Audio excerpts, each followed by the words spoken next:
Modern life is a relentless, dizzying blur. We chase the next thrill, moving so fast we ignore the permanent consequences waiting at the finish line. Think of the individual heading out, convinced that this will be an unforgettable night. They are entirely consumed by the immediate high of the physical world. We often operate assuming our small, self-serving choices evaporate the moment we make them, leaving no trace on our character or our future. We treat time like an infinite resource. That comfort acts as a spiritual anesthetic, numbing us to any reality beyond whatever is right in front of us. This creates spiritual myopia. Every unnoticed, selfish action carries a hidden moral weight, accumulating drop by drop until the scale begins to tip. The sheer density of these daily distractions builds into a state of spiritual blindness. We lose sight of the stakes, treating moral decisions like background noise, glued only to the immediate present. Then the timeline shatters. A sudden, terrifying external force rips through our reality, bringing the illusion of earthly life to a dead stop. A summons rings out to every soul who ever walked the earth. Arise, the day of judgment has arrived. The ticking clocks and neon schedules of earth instantly lose their meaning. Every soul now faces a singular, unchanging moment that replaces the passing seconds of the physical world. Every human trajectory is currently speeding toward this immovable wall. It stands as the inevitable endpoint for every life, regardless of how far off it might feel today. To understand why a life of self-gratification leads to ruin, we must look at the corrupted soul. Our party-goer from earlier is the prime evidence of a life squandered entirely on oneself. The text accuses them of despising the gift of salvation. This suggests that damnation is a result of an active, repeated rejection of grace, rather than simple ignorance. By habitually indulging their own desires, they drink sin like poisonous blood. What feels like immediate gratification is actually a slow, deliberate act of self-destruction. This process is spiritual consolidation.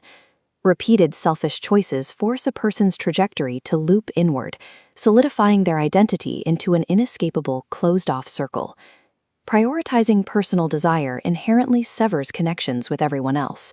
This earthly isolation is the precursor to an eternal isolation. Divine damnation is the final, permanent granting of a life lived entirely for oneself. Now look at the exact opposite earthly scenario. A moment of quiet, radical sacrifice by someone who has absolutely nothing left to give. Listen to the internal calculus of the altruist. This is all I have. He needs it more than I do. We are seeing the exact mechanics of a truly selfless choice. This operates on the paradox of the spiritual economy. Willingly releasing your grip on earthly security is the only way to generate spiritual wealth.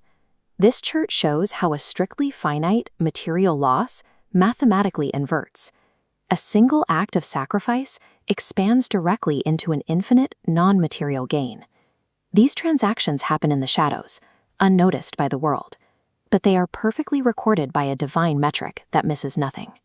Radical generosity is the primary mechanism by which a mortal soul proves its fitness and its capacity to endure eternal life. Both of these paths eventually cross the absolute climax of divine evaluation. This is the moment where the masks of earthly life are permanently stripped away. For the corrupted soul, the gates of heaven snap shut, the ground falls away, and the abyssal drop opens immediately beneath them. They fall into an eternal fire, where the darkness never ends, and the cries of torment never cease. For the faithful servant, they hear the ultimate validation, well done.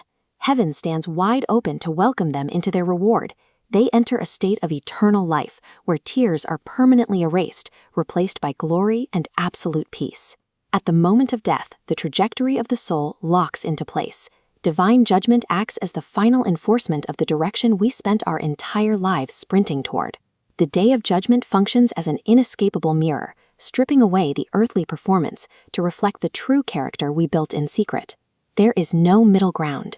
With every single mundane action, you are actively constructing either your eternal prison or your eternal paradise. If the universe demanded its final accounting tonight, which of these two trajectories are you currently walking?